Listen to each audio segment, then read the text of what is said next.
Hello， 同学们，大家好，欢迎大家来到大鹏教育吉他弹唱入门基础试学课啊。我们的课程第4节，今天是讲第4节和弦分解弹法介绍以及教学啊。那这个课程之前，我们还是先老规矩测试一下我们的网络。那同学们可以听到老师的声音，可以听到吉他的声音，可以看到老师的课件的话呢，给老师在弹幕里面扣一下小柯老师的名字啊，打出小柯老师的名字。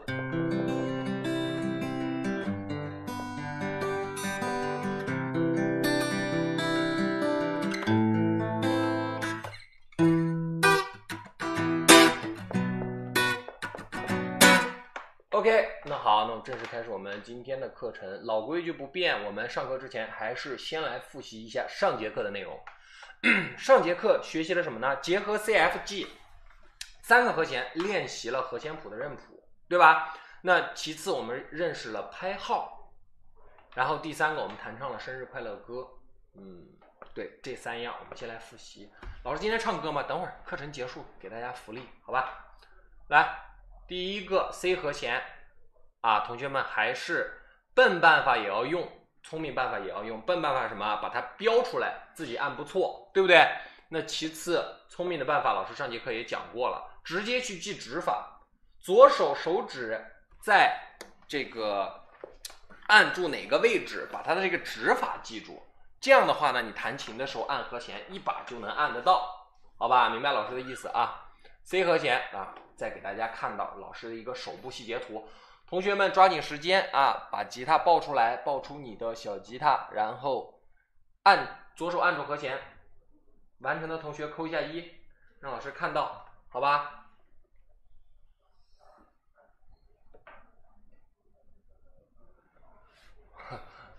好的 ，C 和弦其实还比较简单，我们之前也经常用，对不对？弹2只老虎的时候，其实我们按的就是 C 和弦。没有吉他的同学没事儿啊，把这些知识啊想办法都记下来，截图、记笔记都记下来。咱们课程还是可以回放嘛，回放了之后就吉他到了以后接着学就 OK， 好吧？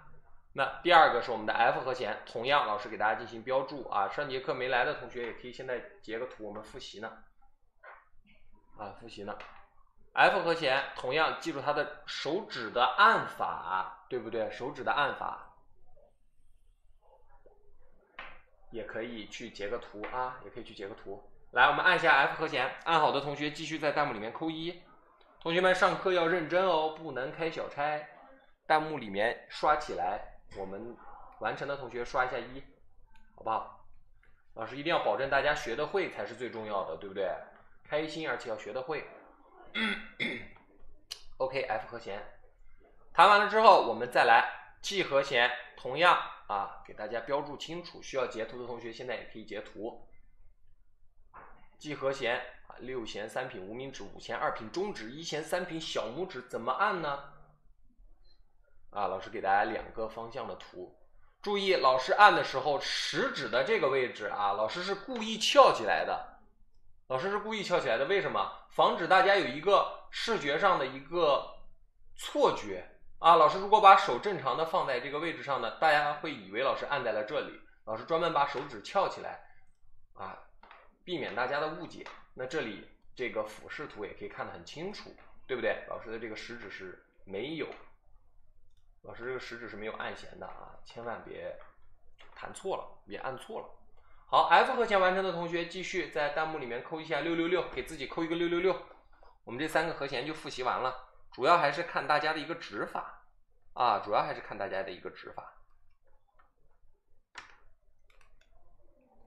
好的，那 OK， 第2个是我们的拍号认识。拍号认识这个概念，同学们一定要记住啊！什么概念呢？4-3拍的含义是以4分音符为1拍，每小节有3拍。跟老师重复一遍啊，4分音符为1拍，每小节有3拍。它的感觉啊，它的代表曲目就是我们的生日快乐歌，好吧？4-4拍呢是以4分音符为1拍，每小节有4拍，也跟老师一起重复一遍。然后它的标识呢是在这里看啊，4/4，先读分母，再读分子。那这里也一样啊，我们6线谱上也会写出来，好吧？4-4拍。那如果这里写上4-3呢，就是4-3拍的一首歌，代表这首歌是4-3拍。好吧，大概是这个意思。好了，那同样跟老师一起来打一打节拍啊，老师要展示出来了，同学们一直说让老师看到老师，来4-3拍跟老师一起打一下，4-3拍，准备，1、2、3、2、2、3、3、2、3、4、2、3。注意，我们打的时候，它是一个强弱弱强弱弱。拍的时候呢，强可以这个右手拍左手的手心，弱呢可以拍手指的手尖儿。啊，这样的话呢，这个强弱的关系可以很明显的拍出来，强弱弱，对不对？好了，那4-4拍同样是强弱次强弱，强弱次强弱，跟做广播操是一样的，对不对？老师给大家讲过，1、2、3、4、2、2、3、4，大概这样。好了，那拍号的认识我们就复习到这里，接下来是我们生日快乐歌的弹唱。同样老师镜头回到老师，同学们都有这个谱子了啊。回到老师了之后，老师给大家进行一个演示，可以跟老师一起弹，好吧？ C 和弦5-3-2-1一起弹， G 和弦6-3-2-1一起弹， F 和弦4-3-2-1一起弹。祝你生日快乐，和弦在哪个字上面就要弹啊，就要在那个字上弹。祝你生日快乐，祝你生日快乐，祝你生日快乐。啊，英文版也跟老师上节课也讲过，我们只用把词儿一换就行了，然后也可以弹得欢快一些。祝你生日快乐，祝你生日快乐，祝你生日快乐，祝你生日快乐。哎，大概是这样，对不对？很好听啊！同学们按照自己的喜好和对这首歌的理解去弹，想深情的弹就弹慢一些，想欢快的弹就弹快一些。好了，复习内容就到此结束，进入本节课的内容。同样，这节课又有什么？又有我们喜欢的歌曲了。同学们，没有理由这首歌听过的同学请举手，弹幕里面扣起你们的双手。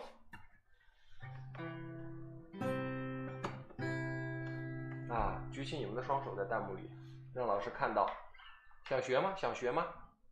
老师专门给大家挑的歌啊，挑的都是这个最近大家比较熟知的歌曲，大家学起来也会比较有代入感，对吧？第一项学习3个和弦 D M E M A M 3个和弦啊 D M E M A M 3个和弦。然后第二个我们和弦性格介绍，这个是我们这节课非常重点的东西啊。老师到时候一演示，同学们会发现，哎，每个和弦还有自己的性格，是非常有趣的，他们所表达出来的情绪都是不一样的。那弹唱没有理由乐段也是我们这节课的终极目标。好了，讲完这些，我们正式开始上课了。同学们打起精神啊，打起精神，不许睡觉。第一个和弦同样老办法，上节课 C F G 3个和弦学过了之后，学这些和弦老师就不给大家一一去念了，锻炼一下大家自主看谱的能力啊，自主看谱的能力。来 A M 和弦可以完成的同学，看到这张图可以完成的同学，并且已经按住了，扣一下1，如果还不能完成的同学扣一下2，老师把细节图放出来，我们一步一步来。A M 和弦看图可以完成的同学扣1息，扣一下1。哦，还是有同学扣2的，还是有同学有些同学还是稍微有些慢啊，没事不着急，老师把这张图给大家放出来。A M 和弦老师的一个手部细节图啊，中指呢、无名指、食指，大家多去记到这个什么指法，记到这个指法，记到这个手型儿，意思就是啊，记住它了之后，我们按和弦很快，一把给它按住，不要死记硬背这个哪个手指按几弦几品，这只是我们初学的时候用到的办法啊。A M 和弦，来，同学们截一下图，这张截图啊，重点内容老师都会提醒大家截图。第二张截图，这可是老师的手啊，这是小柯老师自己的手，这不是网上找的图片什么之类的。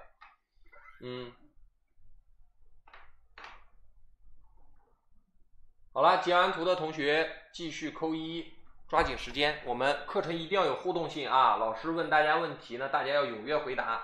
这样的话同学们才可以学得更快，学得更准，不能学错了，好不好？我们不光要这个弹的时候按得快，我们抠弹幕手也要快。OK， 那第二个和弦 EM 和弦和这个 AM 和弦有很相似的地方，同学们先去按，按完了之后，老师等会儿讲和弦转换的时候会告诉大家。有同学说没截上图是吧？看一下回放，好吧？我们再不倒回去让大家截了，耽误大家的时间啊！还有回放，课程一结束就可以看回放，不着急啊。来 EM 就2个位置需要按，同学们，5弦2品中指按，4弦2品无名指按。好了，完成的同学呢已经非常棒啊！看到这张图可以完成的同学已经非常棒了。那接下来是一个手部特写，注意老师这里的食指是没有工作的啊，这里食指是没有工作，千万不要因为视觉的这个误差去看到以为老师的食指也按在了某个地方，食指和小拇指都是没有工作的啊。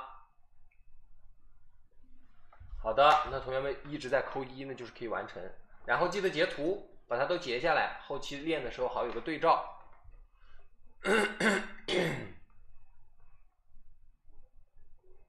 好的，然后是 DM 和弦，这个和弦呢是我们之前一直都没有接触到的一个这个指法，对不对？之前呢这个一些和弦的指法它都是比较相近的，可以去变化，对不对？可以去变化。那DM 和弦就需要我们同学一个一个去找了，用笨办法找了啊！注意这里的1弦1品用食指去按，3弦2品用中指按，2弦3品用无名指按。同学们先去找这几个位置，老师再复述一遍啊！1弦1品用食指按，3弦2品用中指按，2弦3品用无名指按。好了，那这张图同学们按住的同时记得截一下图，同样把它截下来，这都是重点内容。好了， DM 和弦在这里啊，3个手指都是有工作的，老师展示的非常这个细节图啊，细节图同学们也可以去截图，把它截下来。然后现在拿起你的左手，举起你的左手啊，给它按一下。注意这里我们去按的时候，大拇指千万不要这样往上翻，很多同学会犯这个错误啊！你这样一翻上来，大拇指会盖住6弦，你的6弦是不响的啊。那我们按的时候，大拇指也是同样靠在我们这个琴颈的后侧，注意啊。DM 和弦啊，老师再给大家放一下细节图，可以看到吗，同学们？搞定的同学呢也要记得截图啊，不然到时候学着学着忘记了可不行，好有个对照。好的，那这3个同学们，对啊，单纯的小朋友同学说的非常对，大拇指抵住吉他背面，不是吉他背面，是琴颈的背面啊，老师给你进行一个语句的标准化。好了，那和弦转换怎么转换？注意这里非常重要。第一个 AM 转 EM， 我们学和弦一定要学会转换。AM 转 EM 怎么转？先按住 AM 和弦，按住了之后，中指无名指同时往上挪一根琴弦，食指撤开 EM， 立马完成 EM 啊，它是很快的，这2个和弦非常像。再来一遍啊，先按住 AM 和弦，然后呢食指撤开不按，中指无名指同时往上挪一根琴弦，EM 和弦啊就完成了。同样从 EM 和弦回到 AM 和弦呢，也是中指无名指同时往下挪一根琴弦，挪回去，食指按住2弦1品 AM 和弦就完成了啊。那这里呢第一条我们完成，接着 AM 转 DM， 然后呢反转 AM 转 DM。 注意这里有一个很重要的知识点，我们去换和弦的时候先换大再换小，同学们记一下，有笔的同学一定要记一下这句话，先换大再换小，什么意思？先换序号大的琴弦啊，我们去按的时候，比如说 AM 和弦换到 DM 的时候，我们先去找中指、无名指、食指，这样去找。那依次我们按住的是3弦、2弦、1弦啊，这就叫换大啊。再换小，先换大再换小，这个 DM 和弦就弹成了啊，就换出来了。那从 DM 回到 AM 的时候也一样，我们先去找3、4弦，然后再去找2弦，先换大再换小。同学们把这句话在弹幕里面扣一下，加深大家的一个记忆。老师也跟你们一起弹一下啊，换和弦。老师打字快还是你们打字快？看看，换和弦，先换大，再换小，再换小，换和弦先换大再换小。对，哎，同学们还是手快啊，老师赶不上。换和弦先换大再换小。同样，刚才讲过 AM 转 DM， 我们 EM 转 DM 也是一个道理。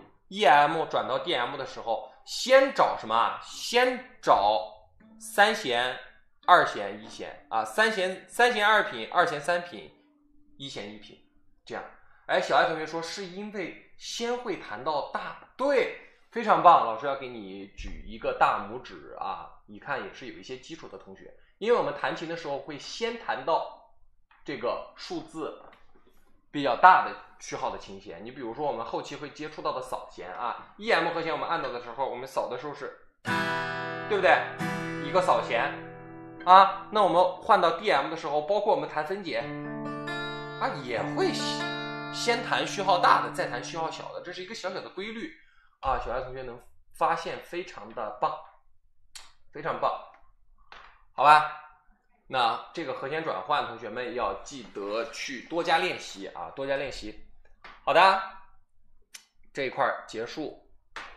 注意，老师要给大家上寄语了，啰嗦唐僧附体。注意 ，AM、DM、EM 和弦切换的难度呢，相较于上节课说我们稍简单一些啊，因为这个 AM 和 EM 这两个和弦非常像。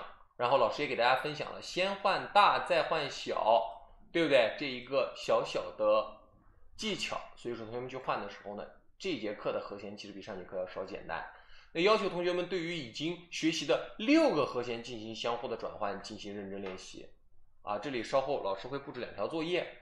那什么叫做6个和弦相互转换呢？同学们注意看啊，你去弹奏我们已经学过的 C、F、G、AM、DM、EM 这6个和弦的时候，你一定要注意自己已经将6个和弦掌握了之后呢，你可以去随意的说和弦，然后嘴巴里说的同时左手就开始动。比如说老师给大家展示一下啊 ，AM 一把就按住了 AM、EM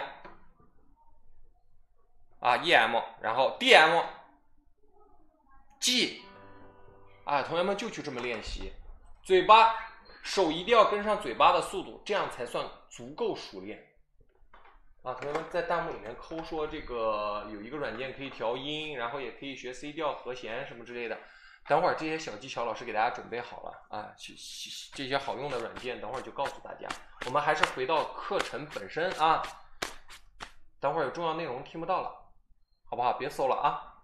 来，这一页结束之后还要单独只练一个和弦是徒劳，一定要掌握切换和弦的方法，练习次数多了之后，手指会养成肢体记忆，你就可以不过脑子，直接凭手指的肌肉记忆按出来了。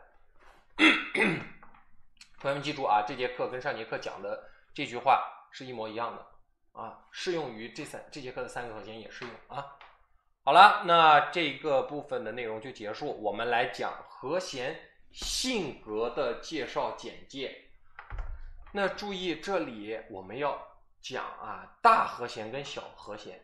大和弦和小和弦这个概念先要告诉大家，什么叫大和弦？看老师的标注 A 和 AM， 对不对？有 A 和弦就有 AM 和弦，那哪个是小和弦？注意这里面 M 是小写的，对不对？ M 是小写的，那么 AM 就是小和弦， A 就是大和弦啊。大和弦和小和弦，注意这里的这个字母首字母是一样的啊，首字母是一样的。A 和弦和 AM 和弦一大一小，那同样 E 和弦和 EM 和弦，同学们哪个是大，哪个是小 ？E 和弦和 EM 和弦，两个和弦中哪个是大和弦？快弹幕里面抠出来，告诉老师。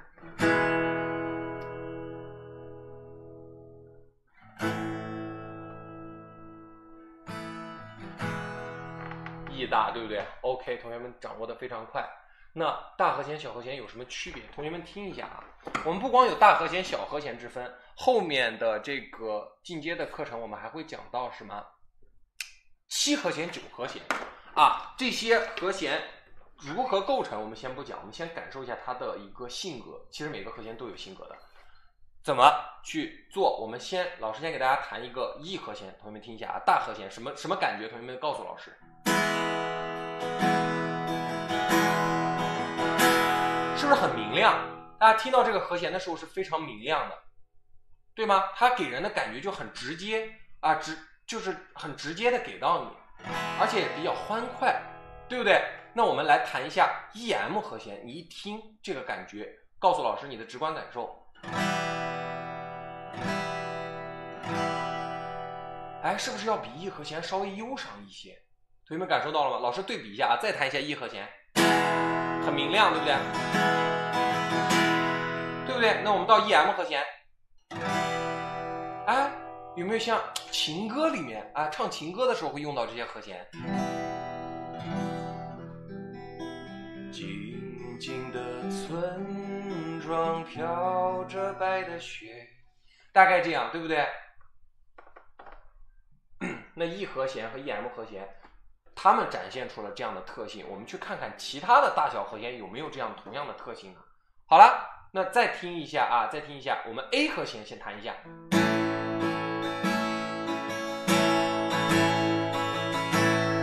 对不对？也是很明亮。那我们弹一个 AM，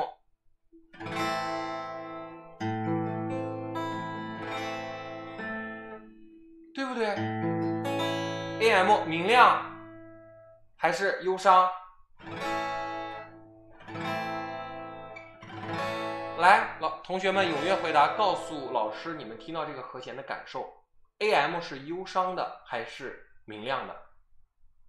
啊，大家很明显可以感受到的，对不对？这是一种潜移默化的力量。有同学说 AM 好听 ，AM 叫抒情。大调跟小调也是这个区别嘛？对，大调和小调也是这个区别啊。那我们去弹情歌的时候，经常就会用到这个什么？用到我们的小和弦。比如说，给大家举一个例子，老师弹一个大家都听过的一个歌，叫做《你怎么舍得我难过》。对你的思念是一天又一天，都是 AM、DM 都是我们学过的和弦，对不对？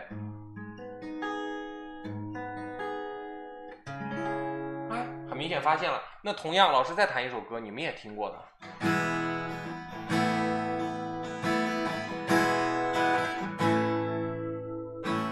我在二环路的里面，大和弦很明亮，对不对？这首歌想着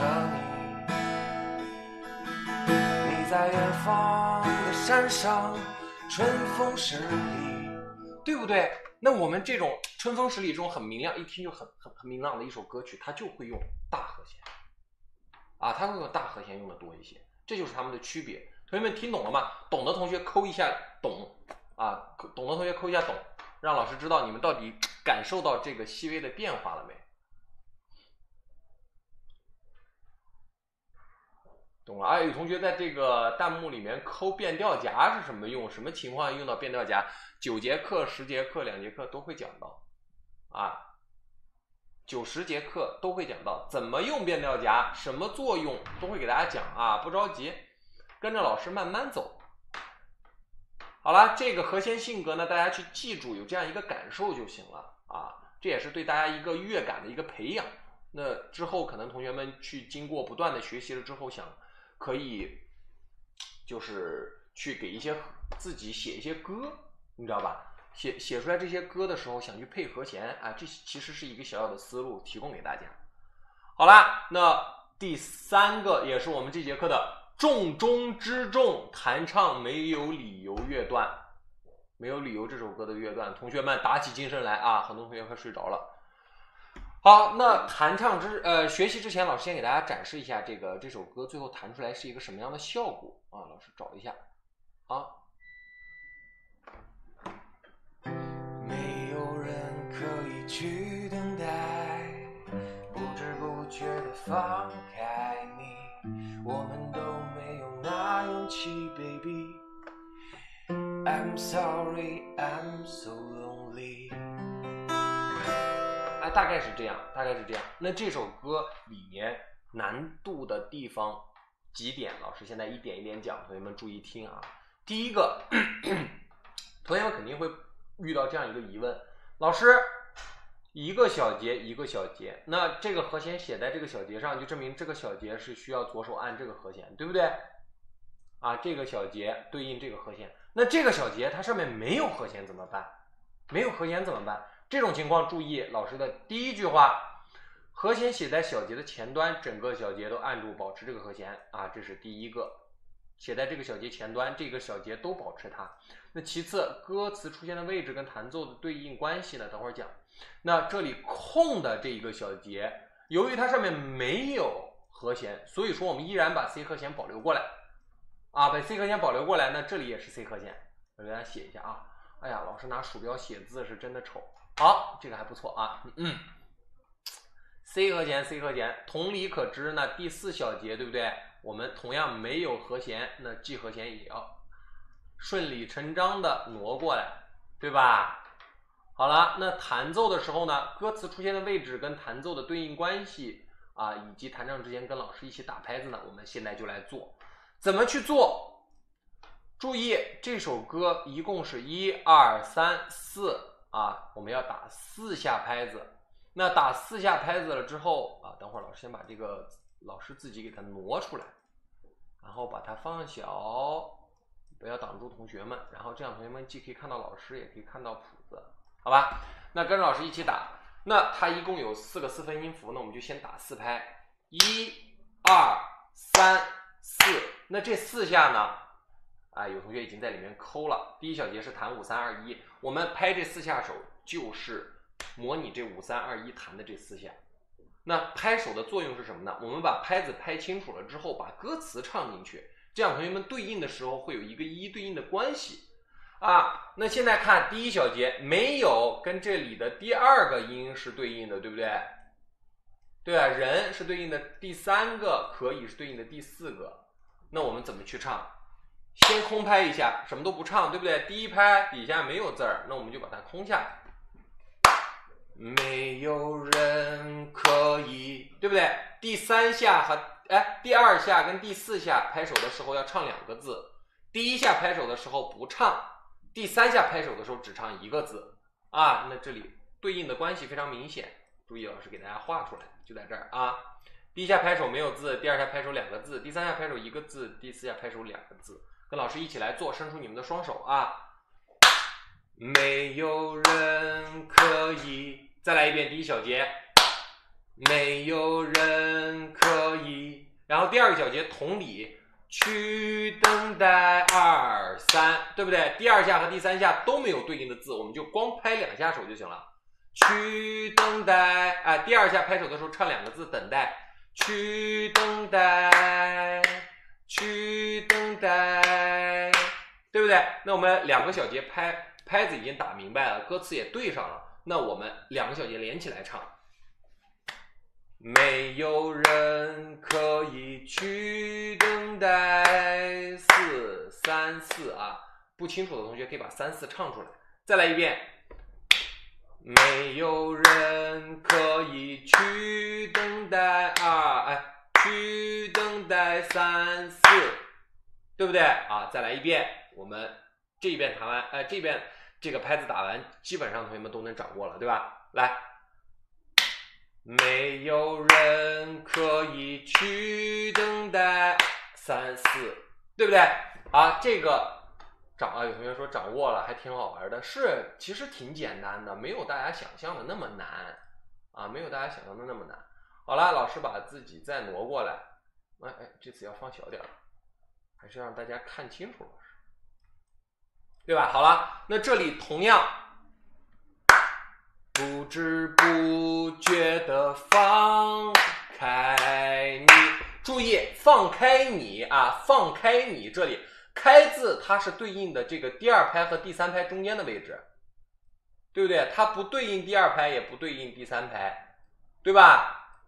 那怎么去做啊？放二开三你，放二开三你，同学们跟老师一起做，放二开三你，然后我们把2和3省略掉，放开你，放开你，放开你。其实第一个小节啊，这里的第3小节其实跟第1小节是一样的，只不过第4小节是难点。来，放开你，再跟老师来一遍啊！放开你，放开你。拍完第2下手，直接唱开，放开你，对不对？好了，放开你这个第4小节的难点，可以掌握的同学扣一下1，让老师看到啊，让老师看到。与此同时，同学们扣的时候，老师再带大家走一遍啊！放开你，放2开3你，放开你。好了，弹幕里面清一色的1，老师就放心了啊。好的，那同样先把老师继续放回来，小手举起来了，对不对？好，那接着往下看，下一页。一样，我们的需要做的工作还是一样的，还是打拍子唱歌，2个小节2个小节来啊，2个小节2个小时来。注意，我们都没有那勇气3、4。注意，这里3、4跟之前不一样了。3拍完了之后，紧接要接一个4的时候 ，baby 要唱出来，跟之前不一样啊，跟之前不一样。注意了，先空一下，空在哪儿？空在这里，因为它没有对应字。我们都没有那勇气3 baby， 对不对？那勇气3 baby。OK， 这2个小节 get 的同学继续扣1，我们就进行下一块啊，下一块3、4小节了。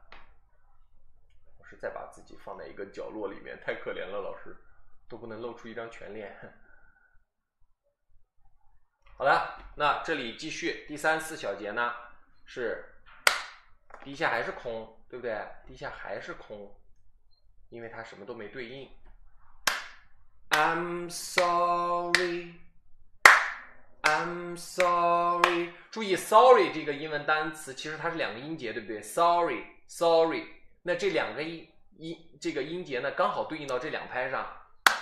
I'm sorry, I'm so lonely， 对不对？那这个 so 这个地方和刚才上一个的开，上一行的开这个字处理是一模一样的啊。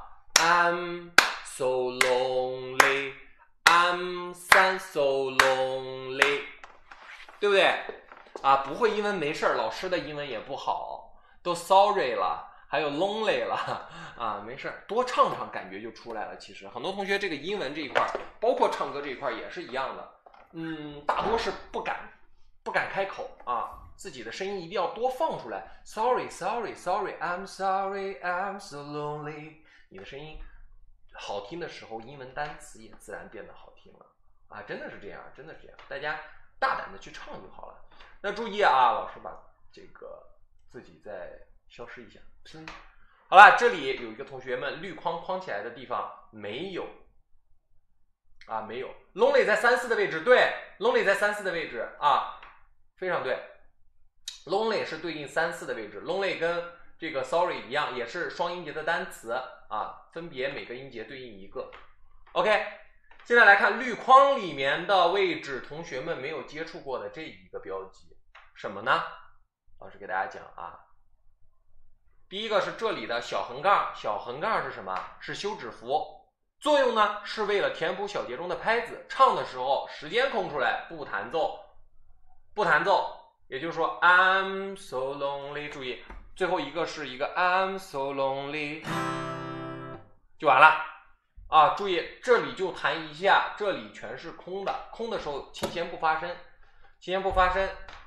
好了，那这个是休止符，同学们要知道，因为我们之前都是4拍，1 2 3 4 1 2 3 4，对不对？那这里也是1，那剩下的3拍哪儿？谁来填补这个空缺啊？休止符来填补，对不对？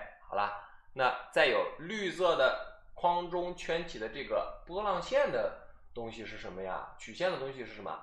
它的名字叫爬音啊，它的名字叫爬音。很多有同学刚才已经抠出来了，对，就是这2个字，爬音。那右手呢，食指依次弹奏。注意，这里的爬音不是说全部琴弦都弹，它覆盖几根琴弦就弹几根琴弦啊，覆盖几根琴弦弹几根琴弦。同学们如图所示，老师画的这个位置啊，老师画在这儿，它覆盖了几根1 2 3 4 5，对不对？6弦它没有覆盖，那这个位置怎么去弹呢？镜头回到老师这儿，就是一个 C 和弦按住，右手食指依次滑下去啊，依次滑下去，不要太快也不要太慢。对，五根弦依次弹，5 4 3 2 1。哎，这样就 OK 了啊，这样就 OK 了。来，这里是重点，同学们截一下图，这张图一定要截一下。这2个地方呢是非常重要的点啊，同学们经常会忘记。好吧？这2个东西出现的时候，这2个符号出现的时候，它不是东西啊。这2个符号出现的时候，同学们再不要懵了啊，别一下出来啊，老师这是什么？我有点看不懂，不行了啊。截完图了是吧？来，上一张图同样同学们截一下，这张图也一样，上面的红字一起保留。好了，这些具体的东西给大家梳理完了之后呢，同学问到了一个非常关键的问题，现在的这个爬音的时候，5 4琴弦可以用食指弹了吗？对，我们弹爬音的时候都是用食指去弹，那这个就相当于是我们琴谱中做了特殊的标记啊，爬音都是用食指弹。那爬音用食指弹的时候，那标了几根琴弦，食指就弹几根琴弦。但是呢，之前的情况还是要遵守，比如说这里的4 3 2 1还是大拇指、食指、中指、无名指去弹，懂了吗？注意这里的爬音不是扫弦啊，不是扫弦，扫弦后面我会讲到，讲的时候同学们就知道区别了。好了，细节给大家梳理完了之后，我们来过一下左右手。左右手需要弹什么东西呢？对不对？第一个和弦 C 和弦，同学们去练一下这个转换。C 和弦，好，换 G。好，下一页再换 AM， 换 F， 换 C。好了，一共5个和弦，一共出现了5个和弦，但是 C 和弦是重复的。其实这首歌只用了4个和弦，重复了1个，对不对？好了，那 C 再来一遍啊 ，C 和弦，老师来给大家念吧，注意换的时候的一个C 和弦。G 和弦，好了，下一页是什么呀 ？AM 和弦 ，F 和弦，最后换回 C 和弦，啊，最后换回 C 和弦。那这就是我们左手的一个工作，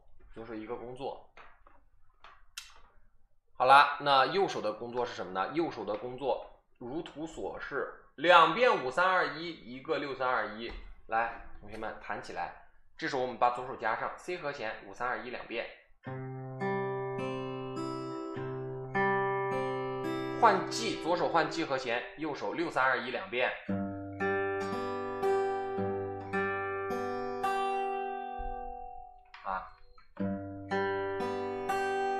弹完了之后呢，下一行是什么？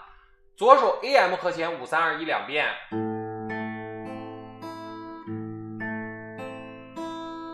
左手 F 和弦4 3 2 1 2遍。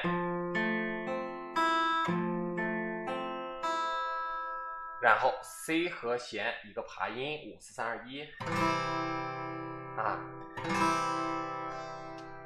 大概就是这样了。其实非常简单，我们把它连贯起来啊。老师消失，我们连贯起来，一起弹。C 5 3 2 1 G 6 3 2 1准备。AM 5 3 2 1啊，下一张谱 AM 5 3 2 1 F 4 3 2 1 C 爬音5 4 3 2 1啊，大概就是这样了。那我们把唱要加进去的时候怎么去加？注意看好了，唱的时候一定要保持住什么感觉？我们刚才打的拍子的感觉。没有人可以去等待3、4。弹的时候和唱结合的时候啊，弹和唱结合的时候用到的就是我们这个拍子，用到的就是拍子。来，同学们跟老师一起做啊，左手 C 和弦按住，我们右手弹慢一些，一个字一个字去对应。没有人可以去等待，不知不觉地放开你，对不对？第一行就结束了啊，第一行就结束了。再跟老师来一遍，我们速度还是放慢。C 和弦按住的时候呢，右手是弹5 3 2 1；G 和弦按住的时候呢，右手是弹6 3 2 1啊，6 3 2 1。老师看看弹幕，有同学说还是吉他声音比尤克里里好听些，这是肯定的。而且大家去学的时候呢，先学吉他。老师第一节课给同学们讲过啊，吉他学会了之后，尤克里里你自然就会弹了。我们还不如学另一个附加，就直接就会了。那你学会尤克里里再去弹吉他，还是要重新学习的啊。第一节课老师有讲过。老师建议大家先学吉他啊，有尤克里里的同学可以放着啊。我们先学吉他，学会了之后，尤克里里的谱其实对于我们6线谱来说的话是非常简单的了。好了，言归正传，我们继续来弹第一行啊，左手 C 和弦，右手5 3 2 1，准备唱歌。没有人可以去等待，不知不觉地放开你。然后第二行，我们都没有那勇气 Baby I'm sorry I'm so lonely。 哎，这一个和弦呢，这个和弦转换，右手的分解以及我们的唱就把它融在一起了，融在了一起啊！这个同学们注意去练习啊，一定要注意去练习，千万不能这个学会了之后呢去不练啊，这个是很重要的，学了一定要练啊！这两行同学们可以完全掌握了吗？完全掌握的同学可以扣一下1啊，咱们进度稍慢的同学不着急，我们去看回放，老师会带着大家慢慢的啊一遍一遍的过嘛，再去看回放的这个位置，精准的去学它就行了，好吧？咱们扣2的同学呢，就是记得按照这个回放老师讲的这个位置啊，去细节的看，而且老师给大家录了标准的作业示范啊，标准的作业示范，同学们也可以去看着标准作业示范也去学习，好吧？好了，那这节课呢，我们进行一个课堂小结。第一个，我们学会了新的3个和弦 DM、EM、AM。老师再给大家讲一遍，不要大家忘了 DM、EM、AM。好了，那注意这里的3个和弦学完了之后，我们一共学了6个和弦了，对不对 ？C、G、F、AM、DM、EM 啊 AM。DM、EM 这3个和弦，新学了这3个和之前的3个加起来6个和弦，我们如何去检验自己这个和弦按准了没，或者说是按的紧不紧？注意，我们爬音可以在这里用上啊，爬音怎么去用呢？我们右手弹爬音，这次弹6、5、4、3、2、1，一起滑过去。啊，滑过去了之后呢，左手来换和弦。同学们在这个弹左手按住和弦，右手弹爬音的过程中去听有没有这个瑕疵的音，比如说这样，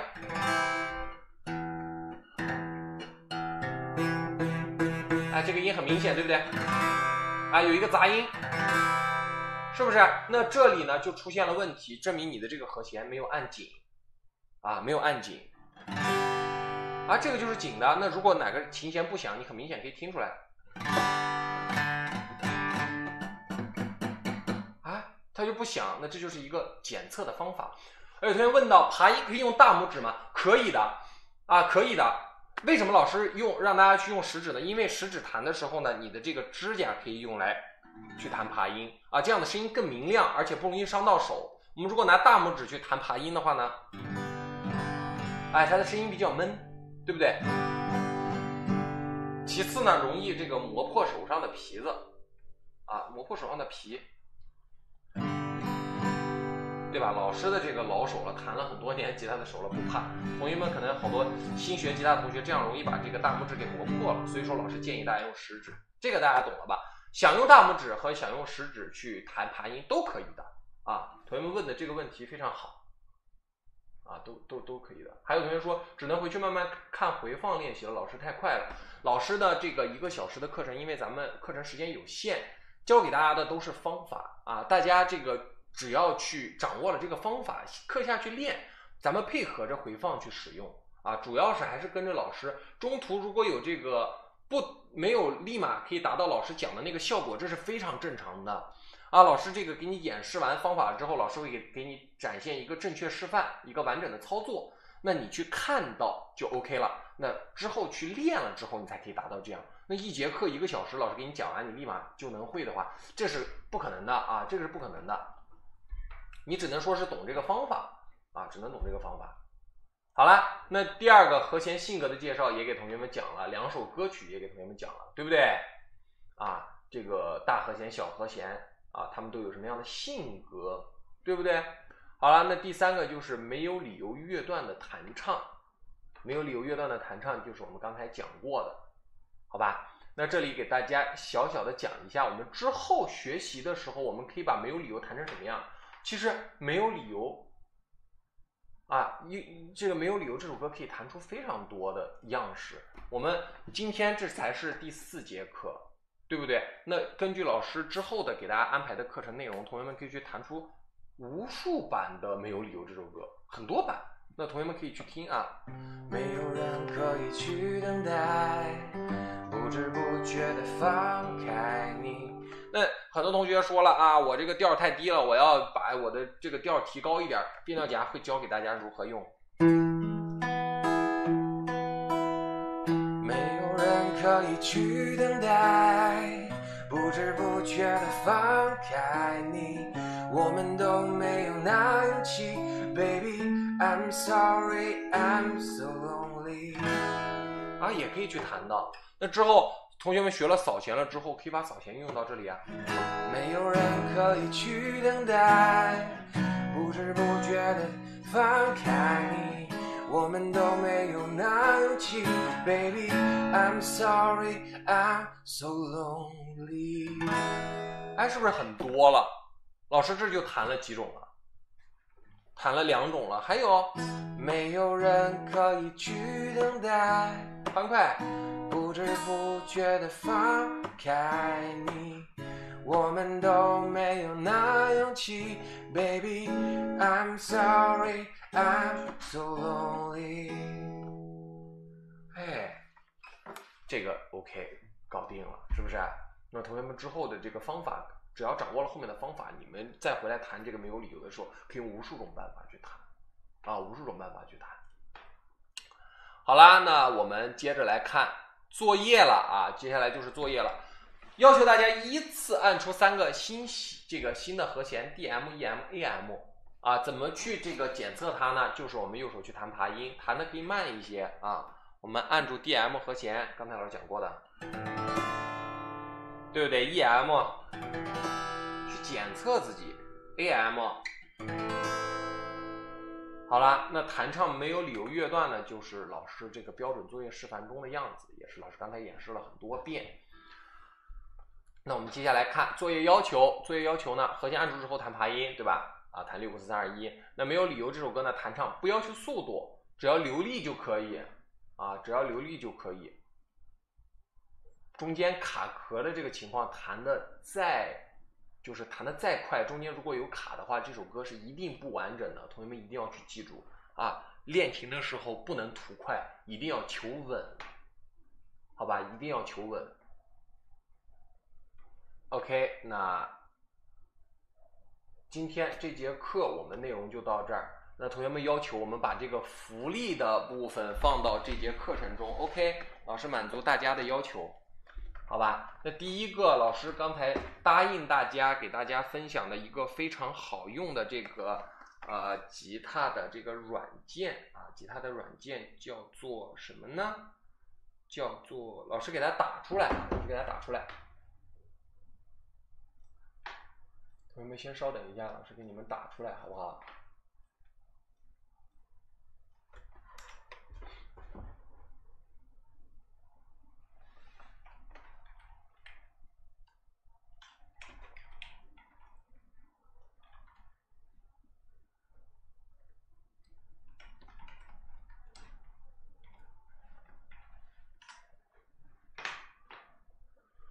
好的，那这里同学们看到了吧？这个软件同学们去可以搜一下啊，同学们去可以搜一下。这个软件非常好用，那它里面呢可以这个帮助大家去调音。其次呢，这里面软件里还会有工具啊，工具同学们可以去在里面找各种和弦的这个和弦谱，它的指法。对，用调音器也是可以的。很多同学这个调音器它一般不会带在身上嘛，对不对？我们有的时候背着吉他出去玩啦，它的这个不会背在身上，这样的话呢，我们就可以用手机直接就可以来调音。同学们记住了吗？老师是不是打得太小了？这已经是最大字体了。老师给你们再放大点，再放大点。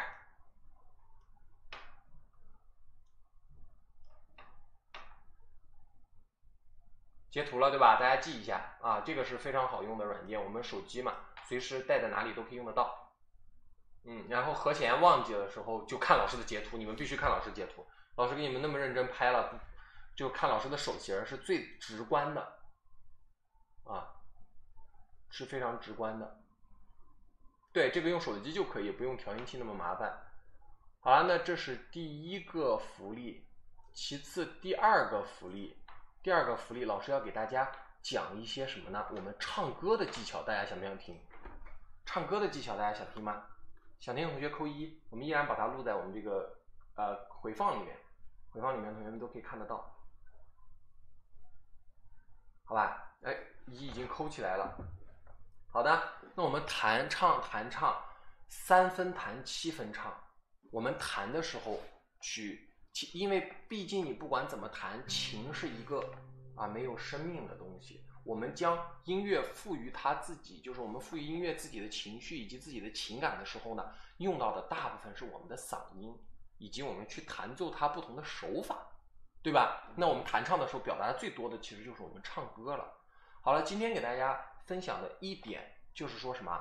我们如何解决同学们的一个大白嗓的问题。很多同学唱这个歌是没有人可以去等待，不知不觉的放开你。很多同学这么唱歌，他就是完全用到自己的嗓子，对不对？有这样情况的同学可以在那个弹幕里面给老师扣一下1。这样唱歌呢是很费嗓子的。没事，大家这个大胆的去说不用怕自己犯错误了。这节课就给大家解决这个问题，这也是咱们答应同学们的一个福利，对不对？好，那同学们去尝试一种方法。没有人可以去等待，这是大白嗓，对吧？那我们正常唱歌是没有人可以去等待，它有什么区别？同学们先去观察，一个声音大，一个声音小没有人可以去等待，它的声音而且还很尖，对不对？那没有人可以去等待，这个声音呢就比较柔和一些。怎么去做到它呢？我们将大白嗓的声音保持住，然后做一个音量的减半，就可以做到像老师这样的声音了。老师给大家一个 C 和弦，同学们去听一下。没有人可以你做一个声音的渐弱，有刻意的啊，刻意的你拿这个手摆在这个位置，比如说你唱音量一共这么高啊，老师把琴放，音量一共这么高，然后你直接唱满，然后我们把它放小一半啊，注意没有人可以去等待，对，唱小声一些，而且是要做一个连贯的渐弱啊，连贯的渐弱啊，你的声音下来了以后，你自己的这个气啊，用到的这个呼吸的气声会多一些，你的声音就会更有磁性。注意，同学们跟老师一起做一遍啊！没有人可以去等待。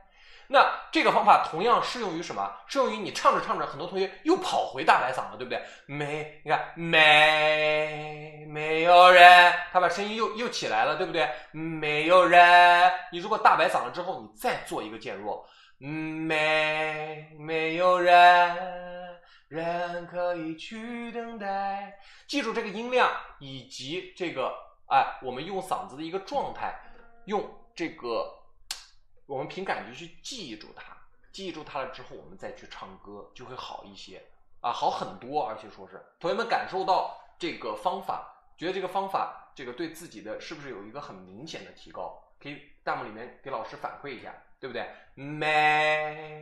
没有人可以去等待，对不对？你的大白嗓瞬间就可以进行一个改善啊。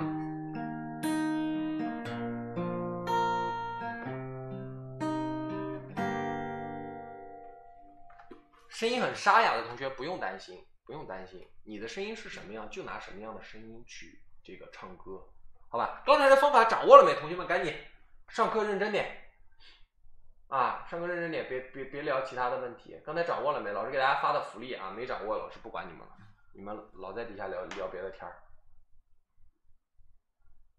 好啦，如何解决大白嗓的这个知识呢，我们放在了咱们的第4节课的内容里面啊。很多同学还不知道，还出现大白嗓的问题的，可以去这样做，不用每个字都这么做啊。你去多进行一个渐弱，找到这个弱的这个音量之后，你把这个音量保持住去唱就 OK 了。好吧，那今天的课程我们就到此结束了，感谢同学们的观看，好吧，感谢同学们的观看，拜拜。